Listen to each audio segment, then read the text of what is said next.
Hi, it's Liz and Jen again at JK Quilts. Today we are going to talk about perfect pinwheels. If you missed our video on perfect half square triangles, go back and watch it because we are taking some of those perfect half square triangles today and turning them into a perfect pinwheel. Now the pinwheel, once again, is a pretty common block. We see it all the time. It's a classic one.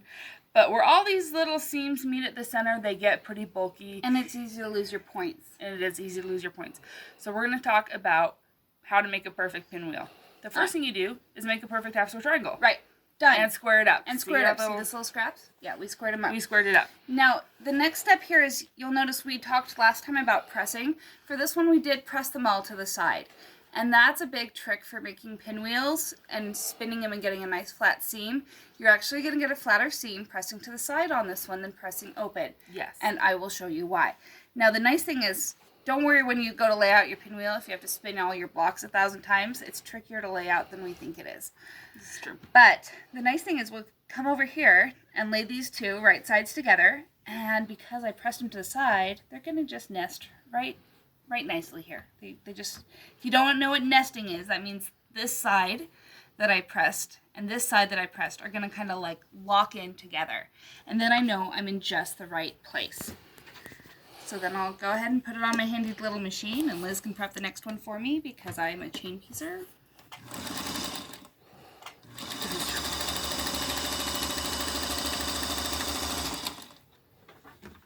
And don't lose track of where you're at on it. So if you're not sure which side to sew, lay it back out again, because I don't know how many times I've had to pull it out because I sewed the wrong side. I rotated it and thought, oh, I'm not going to pin this. And it's that or you unpick it. Right. Take a minute to double check. It's better than having to hang out with your seam ripper. Right, which, you know, we have with us because you can't sew without a seam ripper. It's not possible. All right. The minute you do, you'll need it. Right. I always put it on my class list.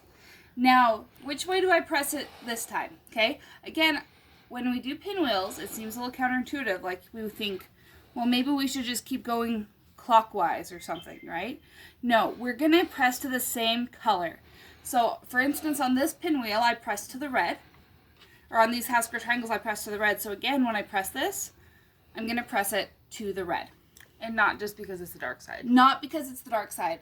Sorry. I don't believe Jen and I don't subscribe to that rule. We press to whatever side makes the most sense. Right. For me, the press to the dark is about the same as the I before E rule.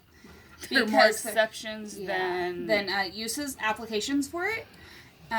So it's outdated. Now we have half of our perfect pinwheel done. And if you look, what we have is we have 1/4 of an inch here and 1/4 of an inch here, which means chances are we're going to keep our fabulous little points right there in the middle. And again, this center, which is what I care about. If my sides are off by a 1/16, so what? Let it be. My center is what I care about. So again, I'm going to lock it in. And because my piece is getting bigger, I'm not always a pinner. I am going to go ahead and pin right here, except I pinned my finger to it. That's brilliant. We're human. Sorry about that. It is true.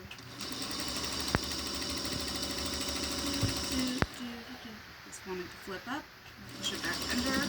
So you hit the bulk, you can hear it. Yeah, you can hear my little machine go through the bulk. Everybody who thinks they need a fancy sewing machine, this girl right here is 81 years old and she sews like a champ. So for less than $1,000. For less than $1,000. Sorry, Janome. Okay, so again, we have our pinwheel. Look, we have points. Isn't that awesome? But you'll also notice if I press to one side here, that's a whole lot of seams in one spot. And as a long armor, it's not fun. It's not fun. I could break my needle on your machine, and if I break my needle on your quilt, if I break my needle on your quilt, I'm going to leave holes in your quilt, and that's sad for everybody. So, I'm going to show you how I press it. We try to flatten it as We're much as possible. We're going to flatten it. So, what I'm going to do is I'm going to take my fingers here. I'm going to come over here where I can really show you. And again, we're going to be pressing to the red. So, I'm going to put my fingers over here, and I'm just going to gently ever so gently with my thumbs, work it to where I kind of pull out the last couple Undo stitches. The last few stitches. You'll notice I'm not grabbing the seam ripper. Yes. And I just kind of do it. And look what we get on the inside. We get a little pinwheel. Isn't that awesome? And then I'm going to come over here. And again, because that's what I've been doing, I'm going to press to the red. Keep it consistent. But I can do that now on both sides, because what I did is the term is spinning your seams. So I spun my seams here. In the center, we've got a pinwheel on the back. And on the front, we've got a nice pinwheel. We kept our points. And it's nice and flat so that we don't have a lot of bulk there in the center, which makes everybody happy, whether you're a long armor or a hand quilter, because that bulk's not fun for a hand quilter either. It's not really fun for anybody. No. Even your domestic.